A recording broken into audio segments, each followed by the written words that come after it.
বন্ধুরা, ওনার কিন্তু আজকে কল মেসেজেস করার ভীষণ চান্সেস আছে, ভীষণ চান্সেস আছে কল মেসেজেস করার। কিন্তু এখানে কিন্তু কোনো মানে মানুষ, এমন কোনো মানুষ আছে যে কিন্তু তাকে বারবার বাধা দিচ্ছে।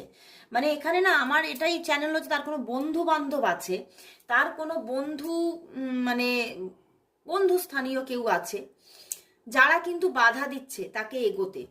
তারা কিন্তু তাকে এটাই বলছে যে সে যখন পুরোপুরি ছেড়ে চলে গেছে সে কিন্তু আর হয়তো ফিরবে না বলেই চলে গেছে। তো সেই জন্য তার কোনো বন্ধু স্থানীয় কেউ কিন্তু বারবার বাধা দিচ্ছে, বাট সেই বাধাটা কিন্তু সে আর মানতে চাইছে না। সে কিন্তু বলছে না, আমি ওরে বাবা, পেজ অফ কাপস পিছনেই দ্য ওয়ার্ল্ড, তার পিছনে এস অফ কাপস, দেখো দেখতে পাচ্ছো তো। উনি কিন্তু আর দাঁড়াবেন না চিন্তা করেছেন, উনি কারোর কথা আর নেবেন না চিন্তা করে। উনি এটাই চিন্তা করেছেন যে আমি ট্রাই করে দেখব, আমি চেষ্টা